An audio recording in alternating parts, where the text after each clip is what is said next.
എനിക്കിപ്പം നിങ്ങൾ എൻ്റെ വീട്ടിൽ വന്ന് ചോദിക്കുന്നതിന് എനിക്ക് ബുദ്ധിമുട്ടൊന്നുമില്ല. ഇപ്പോൾ സുരേഷ് ഗോപി എൻ്റെ ശത്രുവൊന്നുമല്ല, അദ്ദേഹം ഒരു രാഷ്ട്രീയ പ്രതിയോഗി മാത്രമാണ്.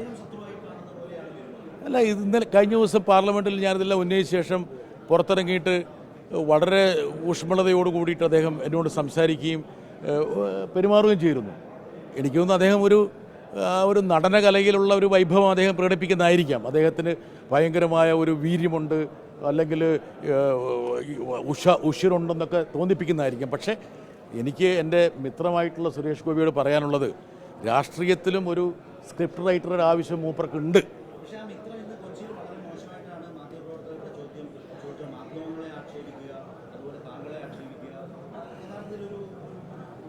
അത് അല്ല, ഞാനെപ്പോഴും പറഞ്ഞൊരു കാര്യമുണ്ട്, സുരേഷ് ഗോപി പറയുന്നതിനെ നമ്മൾ സീരിയസ് ആയി എടുക്കരുത്. സുരേഷ് ഗോപി പറയുന്നതിനെ സുരേഷ് ഗോപി പോലും സീരിയസ് ആയി എടുക്കുന്നില്ല, സുരേഷ് ഗോപിയുടെ പാർട്ടി പോലും സീരിയസ് ആയി എടുക്കുന്നില്ല. സുരേഷ് ഗോപി ഏത് പാർട്ടിയിലാണെന്നുള്ള കാര്യം സുരേഷ് ഗോപിക്ക് അറിയില്ല, BJPക്ക് സംശയമുണ്ട്.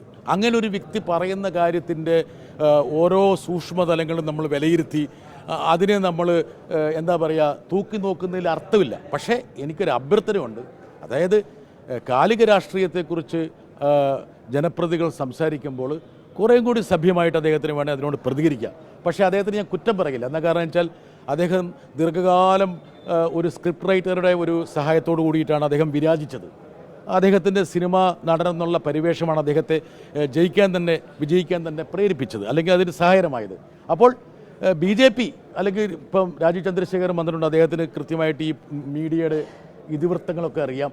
അപ്പോൾ അദ്ദേഹം തന്നെ മുൻകൈ എടുത്തിട്ട് ഈ രാഷ്ട്രീയത്തിലും ഒരു സ്ക്രിപ്റ്റ് റൈറ്ററെ സുരേഷ് ഗോപിക്ക് ഉണ്ടാക്കാൻ വേണ്ടിയിട്ട് അല്ലെങ്കിൽ പ്രദാനം ചെയ്യാൻ വേണ്ടിയിട്ട് ശ്രമിക്കണം. ഇനി നിങ്ങൾ മാധ്യമങ്ങൾ കൂടി വേണമെങ്കിൽ മത്സരിച്ചിട്ട് വേണമെങ്കിൽ അദ്ദേഹത്തിനൊരു സഹായം ചെയ്തു കൊടുക്കാവുന്നതാണ്. കുറേയും കൂടി യുക്തിഭദ്രമായിട്ട് എങ്ങനെയാണ് രാഷ്ട്രീയ ചോദ്യങ്ങളോട് പ്രതികരിക്കുന്നത് എന്നുള്ളത് അദ്ദേഹത്തെ ഒന്ന് ഗൈഡ് ചെയ്യാവുന്നതാണ്. നമ്മുടെ സുഹൃത്തല്ലേ, നമ്മുടെ ഒരു ജനപ്രതിയല്ലേ, അദ്ദേഹത്തിന് ഇങ്ങനെ തള്ളിക്കളയേണ്ട കാര്യമുണ്ടോ?